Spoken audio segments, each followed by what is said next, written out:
My name is Raina Cole. I'm 26. And I didn't realize how fast love can rot until I watched someone treat my dream like it was disposable. Not with screaming.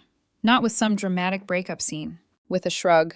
A flat little sentence. Cool car. That's what Asher Lane, my boyfriend, said the day I brought home the one thing I'd been working toward since before I ever met him. A pitch-black Dodge Challenger, red racing stripes sharp as a warning. The kind of car you don't just buy, you earn. The kind you picture on your worst days, the way some people picture beaches or freedom or a life where nobody takes from you anymore. For years, that car lived in my head like a promise. I talked about it long before Asher moved into my life with his pretty smile and his soft hands, and his talent for making everything sound like it wasn't a big deal. He'd listen to me ramble about horsepower and trims and engine specs while he scrolled on his phone like I was background noise. But I sat there and listened to him dissect influencer drama and celebrity breakups like it was a doctoral thesis, so I figured we were even. The day I brought the Challenger home was supposed to be a celebration. I pulled into our apartment complex like I was arriving on a red carpet. The engine purred. The paint drank the sunlight. I parked slow, careful, like I was setting down something fragile. And there he was on the balcony with his phone raised. For half a second, my chest warmed. I thought, he's filming. He's proud. He's going to post me. I climbed the stairs 2 at a time, keys still in my hand, like a kid on Christmas morning. Asher barely looked up from his screen. Cool car, he said. No smile, no hug, no, you did it, babe. Just cool. Like I'd shown him a new pair of shoes. It landed wrong, but I swallowed it. I was too high on the moment to let him puncture it. Maybe he was tired. Maybe he was distracted. Maybe he'd surprise me later. So I kissed his cheek anyway, and I told myself I was being sensitive. That night, I kept peeking out the window at the Challenger like it might vanish if I didn't watch it. The next morning, I woke up early just to sit in it. I opened the door, and the new car smell hit me. Clean, sharp, expensive. I ran my fingers over the steering wheel, adjusted the mirrors, turned the key just enough to hear the startup hum. Everything was perfect. Then a knock. Asher stood outside the driver's side window, already dressed, like he had somewhere better to be. He tapped the glass. I rolled it down with the smile I had to force. Can I take it to Danny's? He asked. Not congrats. Not I'm proud of you. Not even do you want breakfast? Just straight to asking for the keys. My stomach did this slow twist. Danny. As in Danny Hart. The ex-girlfriend he insisted was just a friend now.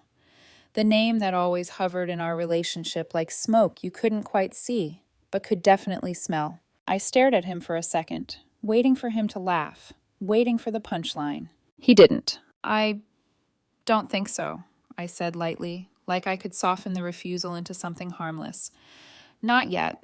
Let me break it in first, maybe in a few weeks. His face changed so fast it was almost impressive. Just a twitch, eyes narrowing, lips tightening, the mask slipping and snapping back on. Okay, he said. But it wasn't okay. I could hear it in the way the word hit the air like a stone. He turned without kissing me, without another word, and walked toward his beat-up sedan, an old thing that wheezed like it hated being alive. I watched him go, and a small cold thought crawled up my spine. He doesn't want me to have something that's only mine. The first week with the Challenger was unreal. I drove it everywhere. Grocery store, work, the most unnecessary routes possible just to hear the engine. My coworkers became obsessed. We took lunch breaks just to stand outside and admire it like it was art.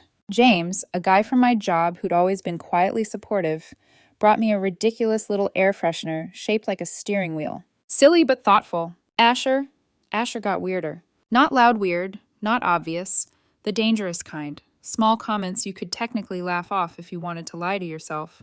Must be nice, he said one night, watching me wipe invisible dust off the hood, spending all that money on a car while I'm still driving junk. Or, guess we're not going on vacation this year. Or the classic, said with a half smile that didn't reach his eyes, you love that car more than me. I tried to keep it playful. I tried to keep us normal. But 10 days in, he asked again. We were watching TV, and during a commercial, he leaned back like he was bringing up something casual. So, when do I get to take the Challenger out? I turned my head slowly. He was doing the innocent face. The why are you making this a thing face? Asher, I said, careful, you know you're not exactly the safest driver. Silence. Then his voice shot up, sharp, offended. Excuse me? I'm not trying to insult you, I just... No, I know what you mean. His laugh was ugly, like metal scraping. You think I'm some idiot who can't handle a car. That's not what I said. It's what you implied. And just like that, we were in it. He dragged up every time I'd ever corrected him, every time I'd asked him to slow down, every time I'd asked him to stop texting while driving. I dragged up the dent in my old bumper from when he didn't see a parking pillar. The tickets, the way he treated stop signs like suggestions. He called me controlling. I called him reckless. The argument ended with him storming into the bedroom and slamming the door so hard, a picture frame rattled on the wall. I stood in the living room, heart pounding, staring at the hallway like it had swallowed him. And I remember thinking, if he can't respect a boundary this small, what else will he disrespect when it matters? 2 weeks after I bought the Challenger, I got offered a double shift. Understaffed, time and a half, extra cash I could use to rebuild what the down payment had emptied. So I said yes. Around noon, I texted Asher, "Won't be home till almost midnight." He replied with a thumbs up emoji. The shift was brutal. By the time I clocked out, my body felt like it had been wrung out and hung to dry. I smelled like grease and exhaustion. All I wanted was a shower and sleep. On the drive home, I took the long way. Quiet streets, open lanes, the engine humming like a lullaby.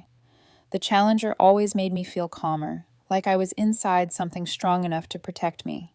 But the moment I pulled into the parking lot, a weird feeling hit. My gut went cold. Asher's sedan was there, so he was home. I parked a few spots away, like always, away from other cars, turned off the engine, sat in the silence for a second, trying to shake the unease. That's when the parking lot lights caught something on the passenger side. Scratches. 3 long, deliberate lines carved into the door, deep enough to look white against the black paint. Fresh. My exhaustion evaporated in one breath. I got out and ran my fingers close to the damage without touching it, like touching would make it more real. These weren't, oops, someone brushed past. These weren't accidents. They looked like someone had taken their time, like someone wanted me to see it. My hands started shaking, not fear, fury, the kind that makes your vision narrow. Before I went upstairs, I opened the passenger door and looked inside. The seat was shoved back farther than I'd ever put it. There was a smell, warm, wrong, too human. And on the floor, half hidden under the seat, a condom wrapper. For a second, everything inside me went very still, like my body couldn't decide whether to scream or vomit. Someone had been in my car, in my brand new car. The one thing Asher knew meant everything to me. I sat in the driver's seat and forced myself to breathe. Every instinct screamed at me to storm upstairs and drag the truth out of him right now. But rage without proof is just noise, and I was done being treated like noise. Our complex had security cameras, installed after some break-ins months ago. They covered the lot. They covered my usual spots. So I did the calmest thing I'd ever done while my heart was on fire. I pulled out my phone and texted the maintenance guy I'd chatted with a few times. "Hey, someone scratched my car today. Any chance I can check the footage?" He replied almost immediately. "Dang, that sucks. Come by tomorrow morning. I'll pull it up." Tomorrow. Which meant I had to go upstairs and pretend. Sleep next to the person who might have helped destroy what I loved. Act normal when my world felt contaminated. But I would wait, because when I moved, I was going to move with evidence in my hand and a plan so airtight nobody could twist the story and make me the crazy one. I walked into the apartment and found Asher on the couch in pajamas, scrolling like nothing in the world had happened. He looked up and smiled, soft, familiar. "Hey, babe," he said. "How was work?" My throat tightened. "Long," I said, and forced my voice to stay steady. "I'm going to shower." "I made pasta," he added, like he deserved a medal. "It's in the fridge if you want some." Made pasta. Like he was boyfriend of the year. Like my car wasn't bleeding paint downstairs. In the shower, the water hit my skin but didn't wash the feeling off. My mind wasn't relaxing. It was building. Proof. Police report. Estimates. Documentation. Consequences. When I finally climbed into bed, Asher rolled closer, half asleep, and draped an arm over my waist, like he still owned the right to touch me. I lay there in the dark, staring at the ceiling, hearing the faint hum of the parking lot lights through the window. Every time I closed my eyes, I saw the scratches. And I made myself a promise in the quiet. Tomorrow, I find out exactly who did this, and I don't hesitate. By the time my alarm went off, I hadn't really slept. I'd done that thing where your body technically shuts down for an hour or two, but your brain keeps running, quietly, relentlessly, like a motor that won't stop even when the car is parked. I lay there staring at the ceiling, listening to Asher's breathing beside me. Steady, peaceful, like he hadn't taken a knife to something I loved and left it bleeding in the parking lot. When I finally sat up, my stomach flipped with that strange mix of dread and determination. The kind you feel right before walking into an exam you studied for all night, knowing you're either about to prove yourself or watch everything fall apart. Asher was still asleep, or pretending to be. His face looked almost innocent in the morning light, eyelashes resting on his cheeks, lips slightly parted. For one horrible second, my chest tried to soften. Then I pictured the condom wrapper, and my heart went cold again. I dressed quietly. No coffee, no breakfast. I didn't trust my hands not to shake. Before leaving, I paused at the bedroom door and looked back at him. I hated that I even did that. Hated that some part of me still wanted to believe there was an explanation that didn't end with my life splitting into before and after. But I wasn't here for explanations anymore. I was here for proof. The management office smelled like old carpet and burnt coffee. The maintenance guy, Roy, was already there with a paper cup in hand, eyes half open like the world personally offended him this early. He looked up when I walked in and gave me a sympathetic grimace. "Morning, Raina." "Morning." He nodded toward the back office. "Let's pull up that footage." I followed him, heartbeat thudding in my ears. Roy sat at the computer and brought up the security system like it was no big deal. But for me, it felt like a courtroom. He asked for the time range, and I gave him my best guess. We started scrubbing through the night before, the grainy camera view showing rows of parked cars, streetlights casting long shadows. Every second that passed made my skin tighter. Then, there. At 6:47 p.m., Asher's sedan rolled into the lot. My breath caught. Roy leaned closer, squinting. "That your boyfriend's car?" "Yes." He didn't say anything after that, just clicked the mouse and watched. Asher parked. He got out from the driver's side. Then the passenger door opened. A woman stepped out. My throat closed so hard it hurt. Even through the low-resolution footage, I recognized her shape, her posture, the way she tossed her hair like she knew eyes were on her. Danny Hart, his ex, the one he swore was in the past, the one he swore he'd never go back to. She laughed at something Asher said, hand on his arm like she still had permission to touch him like that. And then Asher reached into his pocket and pulled out keys. Not his keys. Mine. My spare set. The ones I kept in a little bowl by the door. The ones he had no reason to touch unless he planned to do something he knew he had to hide. I felt heat rush to my face, like my blood had turned into boiling water. Roy's jaw tightened. He didn't look at me, but I could feel him realizing what he was watching. On the screen, Asher walked Danny over to my Challenger. He unlocked it. They both got in. And the car just sat there. For a long moment, nothing happened. Roy fast-forwarded. The next few minutes crawled by in silence. Then, about 15 minutes in, the windows started to fog. A faint mist, blooming from the inside like a secret coming to life. My fingers curled into fists so tight my nails dug into my palms. Roy stopped fast-forwarding. We watched the Challenger sit there for 43 minutes. 43. Not a mistake. Not a quick, we talked for a second. A full, deliberate choice. When the doors finally opened again at 7:30 p.m., they stepped out like they'd just stolen something. Asher adjusted his shirt. Danny smirked, fixing her hair, glancing around the lot like she was checking to see if anyone had witnessed her little victory. And then it happened. Danny walked around to the passenger side. She paused, one hand resting on her hip, head tilted, studying my car like it was a rival. Then she pulled out her keys, and with a slow, almost casual motion, she dragged them down the passenger door. 3 long, deliberate scratches. Not frantic, not accidental. Slow. Purposeful. Like she was signing her name into my paint. I heard myself inhale sharply, like I'd been punched. On camera, Asher turned around at the sound. Even through the grain, I saw his body stiffen. He rushed toward her, saying something, his hands moving like he was trying to stop her after the damage was done. Danny laughed. Actually laughed. Then she shrugged, like, "What are you going to do about it?" Asher looked around. Not at the scratches. Not at the car. But around, like he was checking for witnesses. Then he got back in his sedan with her, and they drove off. Roy's hand froze on the mouse. The office was dead quiet except for the faint hum of the computer. Then he exhaled, low and disgusted. "Damn." My voice didn't sound like mine when I finally spoke. "Can you send me all of it?" Roy nodded immediately. Yeah, I got you." He saved the clip, attached it to an email, confirmed my address twice, sent it.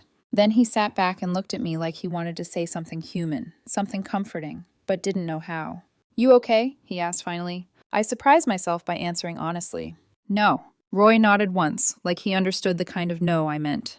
"Good luck," he said quietly. I walked out before my face betrayed me. Outside, the morning light made the scratches look even worse. In daylight, they weren't just lines.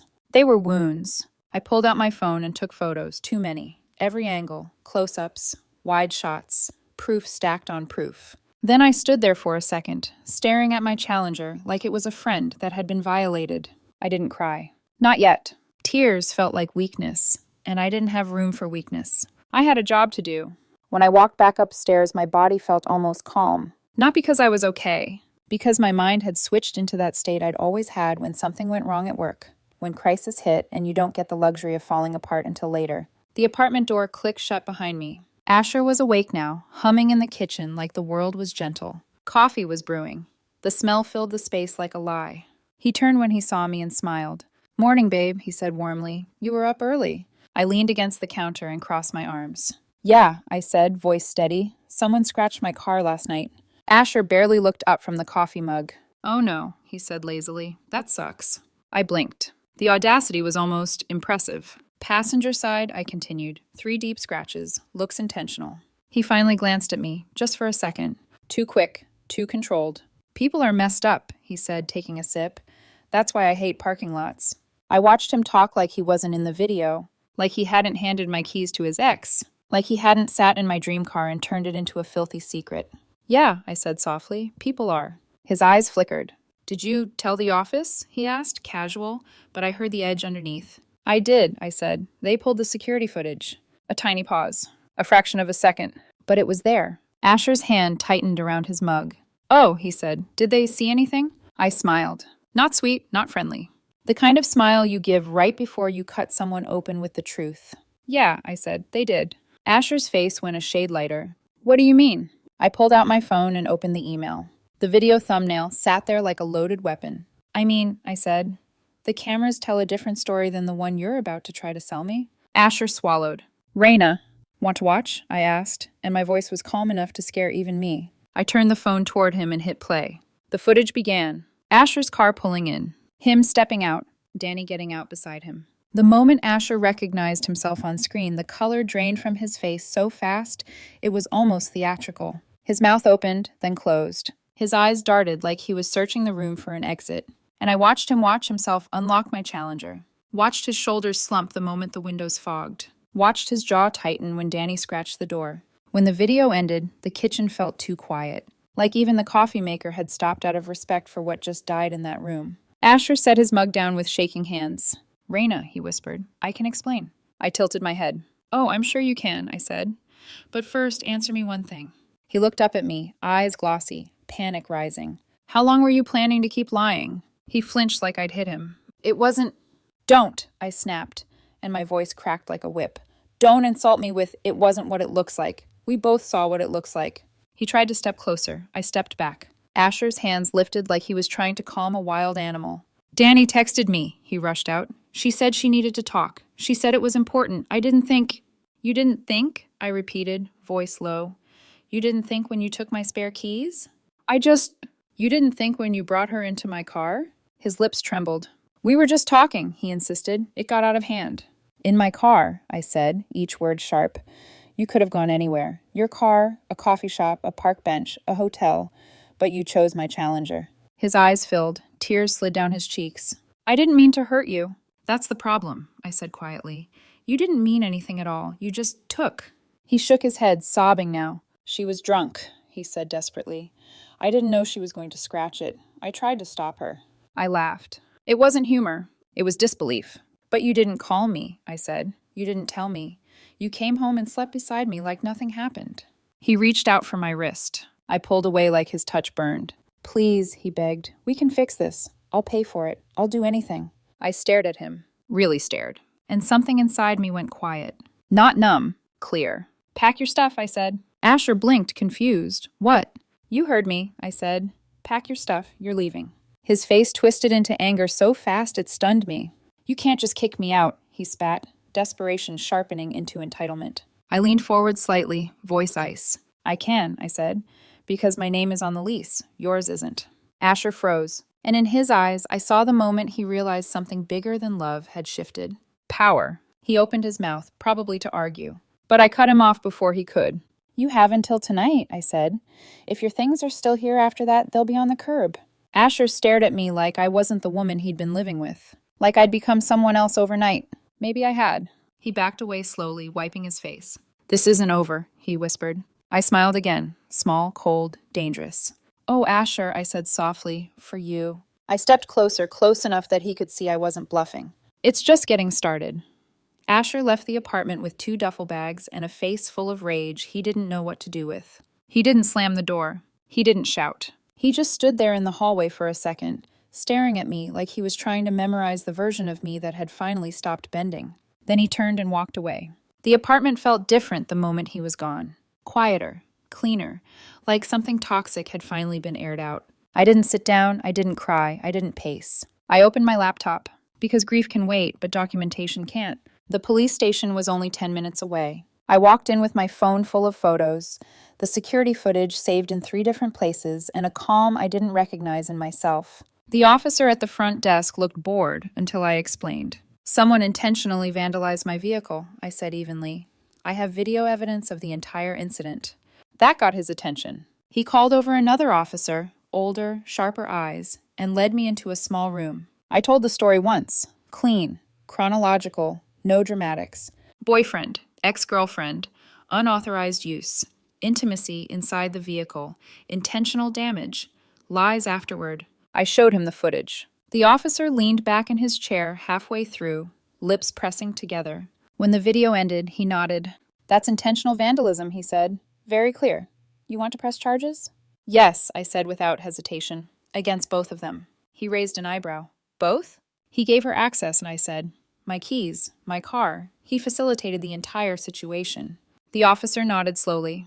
"That's reasonable." He typed for a while, asked me questions, car value, relationship timeline, names, addresses. I answered everything, calm, precise. When he handed me the case number, it felt like a line had been crossed, one I couldn't uncross. And I didn't want to. "For what it's worth," the officer said as I stood to leave. "I'm sorry, that's a beautiful car."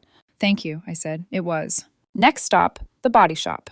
The guy who looked at the scratches did that thing mechanics do, sharp inhale through his teeth like he already knew how bad the news was going to be. "Deep," he said, "intentional."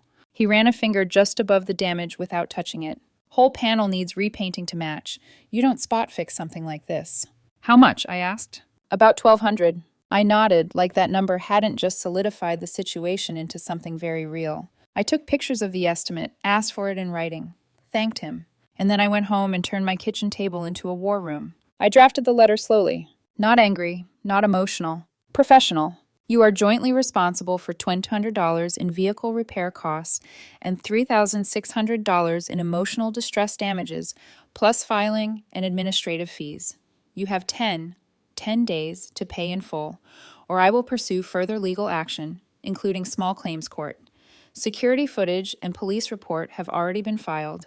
Case number attached. Short, clean, undeniable." I sent it certified mail to both Asher Lane and Danny Hart. Then I sent it via email. Then via text. Because I was done letting people pretend they didn't know. The responses started coming in about 4 hours later. Asher went first. "I can't believe you went to the cops. This is extreme, Raina. It was a mistake. You're really going to ruin my life over scratches?" Then the tone shifted. "You're being dramatic. It's just a car. You're acting like a little girl over this." I didn't respond. I saved everything. Danny took longer. When her message finally came, it was from an unknown number. "You don't have proof I did anything. Good luck trying to pin this on me." Emotional distress? Are you serious? Then she called. I didn't answer. She left a voicemail. Her voice was smug, confident, the kind that comes from never being held accountable. "Look," she said, "I don't know what Asher told you, but I'm not paying for anything.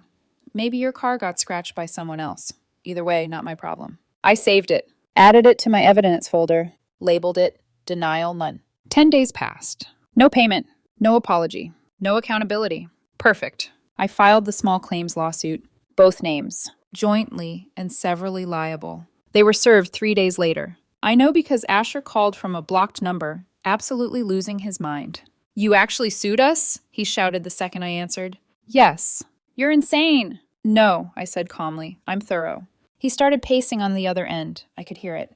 "Danny's freaking out. She says this is harassment. She committed vandalism. She was drunk. And silence. You can't be serious, he said finally. Dead serious, I replied. Now you and Danny can explain to a judge why you thought this was okay. He swore and hung up. I went back to folding laundry. Later that night, a new number texted me. Danny, can we talk like adults? I stared at the screen. Typed one sentence. Me. Adults don't scratch other people's cars and lie about it. She didn't respond. The court date was set for 6 weeks out. In the meantime, I got my car fixed. Paid out of pocket, kept every receipt. I wasn't driving around in humiliation while waiting for justice. Life settled. In a strange way, being single felt peaceful. No eggshells. No minimizing myself to keep the peace. No pretending things didn't bother me when they did. I worked more, went to the gym, slept better. Until 3 weeks after I filed the lawsuit. That's when someone tried to break my door down. It was almost 10 at night when the pounding started. Not knocking. Pounding. The kind that makes your walls vibrate. I froze on the couch, heart slamming against my ribs.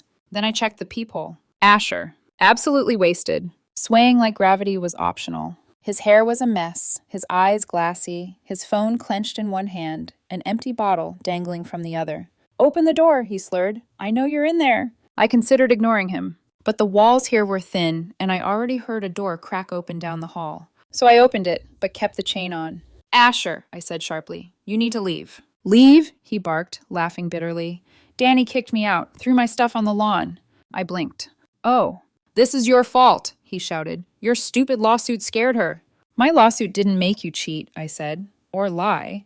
That set him off. He started yelling, half words, half sobs, about how I ruined everything. How I was heartless, how we could have been happy. Doors up and down the hall opened. People stared. Asher waved his phone around dramatically, and then it slipped from his hand. Time slowed. The phone hit my doorframe inches from my face and smashed onto the concrete. Crack! Silence. Asher stared at the wreckage. I stared at it. Someone down the hall laughed. Oh my God, Asher whispered. My phone. I lost it. Laughed so hard I had to grab the doorframe. You just launched your own phone, I gasped. Shut up, he snapped, dropping to pick it up and immediately slicing his hand on the shattered glass. Blood dotted the floor. A woman down the hall burst out laughing. Girl, she called. You didn't even hit her. Asher tried to stand. One heel of his shoe snapped. He went down hard against the railing, mascara, yes, mascara, streaking his face like a tragic clown. This is your fault, he screamed through tears. An older man stepped out of his apartment, arms crossed. Want me to call the cops, he asked. Yes, I said immediately. No, Asher cried. Please, no cops. Too late. I closed the door and dialed 911. 10 minutes later, the hallway was lit with blue and red. Asher was still crying when the officers arrived. Have you been drinking? One asked. I had a glass, Asher slurred. They looked at the broken phone, the blood, the neighbors filming. They looked at me. You want to press charges? The officer asked. I didn't hesitate. I want a restraining order. Asher's eyes went wide. They took him away, still shouting my name. I locked the door, leaned back against it, and exhaled. This wasn't revenge. This was consequences. And they were only just beginning. The hallway didn't feel the same after the police lights faded. It smelled like spilled alcohol and disinfectant, like something ugly had been dragged into the open and scrubbed away, but not quite erased. I stood there for a long minute with my hand still on the lock, listening to the quiet that followed chaos. Then I slid down the door and sat on the floor. Not because I was weak, because my body finally needed to catch up to what my mind had already processed. I didn't cry. I just sat there, breathing, letting the adrenaline drain out of my limbs like poison leaving a wound. When I finally stood, I cleaned the hallway outside my door. Glass shards, a few drops of blood, because I refused to let his mess linger in my space any longer than necessary. By the time I went to bed, exhaustion hit me like a wave. For the first time in weeks, I slept. The next morning, I filed the restraining order. The clerk behind the counter read the police report once and didn't even look surprised. She skimmed the details, the trespassing, the intoxication, the disturbance, the injury, the witnesses. Then she nodded. This should be approved today, she said, given the circumstances. Approved. Just like that. Something I'd never imagined needing now existed between me and the man I'd once trusted with my spare keys. I walked out of the courthouse with a strange sense of closure. Not peace. Control. The weeks leading up to court passed in an odd, suspended state. I worked. I drove my repaired Challenger, smooth, flawless, ceramic-coated like armor. I went to the gym. I cooked for one. I slept diagonally across the bed. And I didn't hear a word from Asher or Danny. Not because they'd changed, because lawyers had finally told them to shut up. The silence wasn't comforting. It was loaded. Every quiet day felt like the pause before thunder. The night before the court date, I couldn't sleep again. Not from fear, from anticipation. I went over my folder one last time. Security footage, labeled, time-stamped. Photos of the scratches, before and after repair. Body shop estimate and receipt. Police report, restraining order approval. Text from Asher. Voicemail from Danny denying everything. It wasn't just a case. It was a timeline, and every point led back to the same conclusion. They did this. I set my alarm and closed my laptop.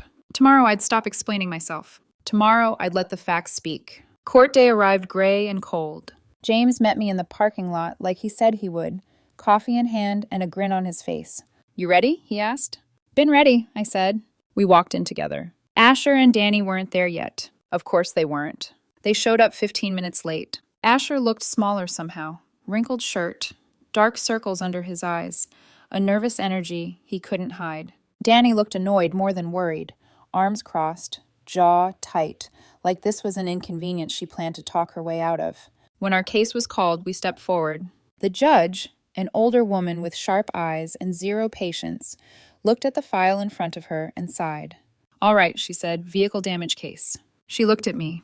"Plaintiff, you may begin."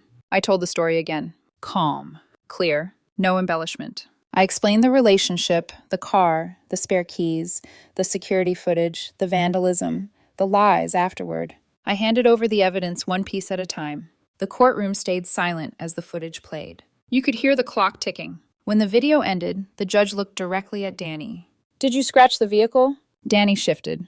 "I don't remember," she said. "I was drunk." The judge raised an eyebrow. "So you're not denying it?"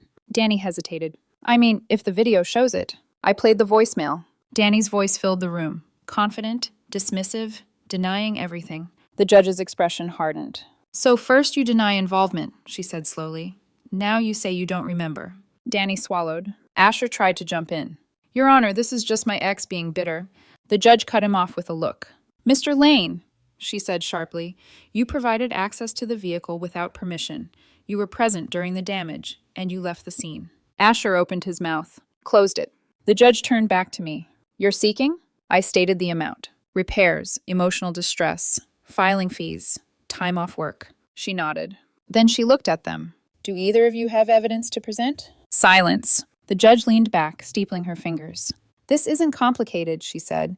"You used property without permission.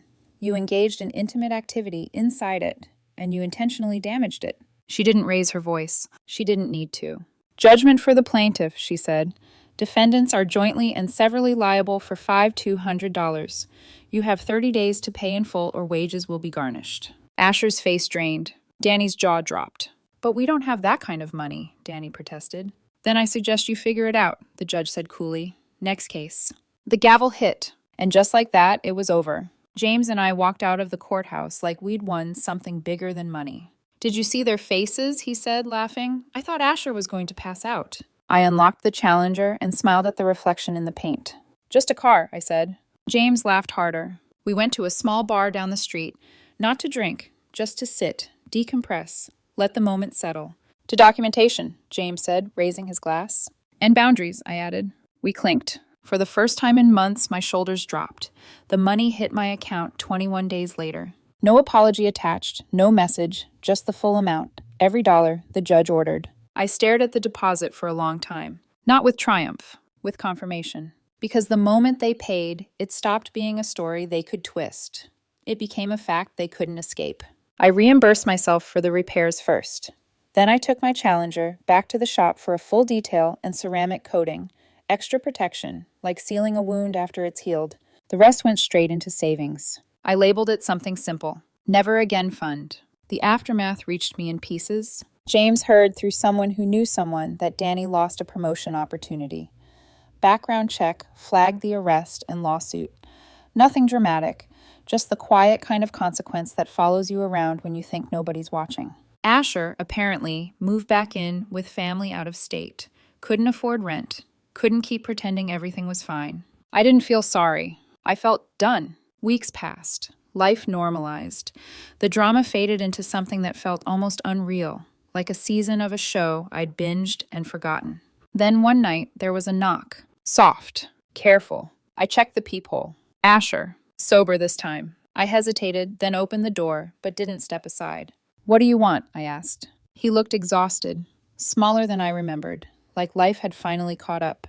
"I just want to talk," he said quietly. 5 minutes.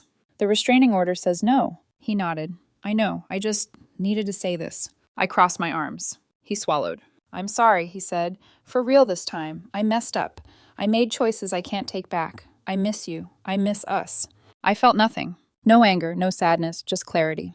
"There is no us," I said. "There hasn't been since you chose to disrespect the one thing I asked you to protect." He looked down. "I paid you back." "You paid what a judge ordered," I said. "Those aren't the same thing." His eyes filled. "Everything's falling apart," he whispered. "I lost my apartment. Danny kicked me out. My parents won't stop lecturing me. I don't have anyone." "That's not my problem," I said gently. He looked up, desperate. "But you loved me." "I did," I said, past tense. I stepped back and opened the door wider, just enough to make my point. "Lose my number. Don't come back." He stood there for a long moment. Then he nodded and walked away. I closed the door, locked it, and went back to my couch like nothing had happened. Because nothing had. Life moved forward. The challenger stayed flawless, and I stayed unbroken. Life didn't explode after that. It didn't crescendo into fireworks or some dramatic epilogue where everyone clapped and acknowledged what I'd survived. It just continued, and that I realized was the real victory. The challenger became part of my routine again, not a symbol of betrayal anymore, but of boundaries, of consequences, of a line that had been crossed once and would never be crossed again. Every morning when I slid into the driver's seat, the leather cool beneath my hands, I felt grounded, not powerful in a flashy way, powerful in a quiet, settled way, like someone who knows exactly what she will and will not tolerate. Work stayed busy, good busy, the kind that fills your day without draining your soul. I picked up extra shifts when I wanted to, not because I had to fix something someone else broke. I slept better. I laughed more. I stopped flinching when my phone buzzed. A few months later, James told me one last piece of news. He said it casually, like gossip, like it didn't matter much. "Asher lost his job," he said. "Background check flagged the arrest and the lawsuit. Promotion was dead before it even started." I nodded. Not smug, not sad, just acknowledging the natural end of a sequence. Actions, consequences. Apparently, Danny had moved states again. New city, new social circle, new attempt at a clean slate. I wondered how long it would last. Some people don't change locations. They just change addresses. Every once in a while, I thought back to that night in the parking lot, the scratches under the lights, the condom wrapper, the moment everything cracked open. And I realized something that surprised me. Losing Asher hadn't hurt the most. The worst part had been realizing how easily he'd dismissed what mattered to me, how comfortable he'd been taking without asking, how quickly he'd reduced something I worked years for into just a car. That wasn't love. That was entitlement. And once you see that clearly, you can't unsee it. On a quiet Sunday afternoon, I washed the Challenger by hand. Slow, methodical, sun warm on my back. I dried the paint carefully, watching my reflection ripple across the black surface. Steady, intact, unashamed. I wasn't angry anymore. I wasn't even proud. I was at peace. Because I didn't just protect a car. I protected myself. And the next time someone reaches for my keys, literal or metaphorical, they'll understand one thing immediately.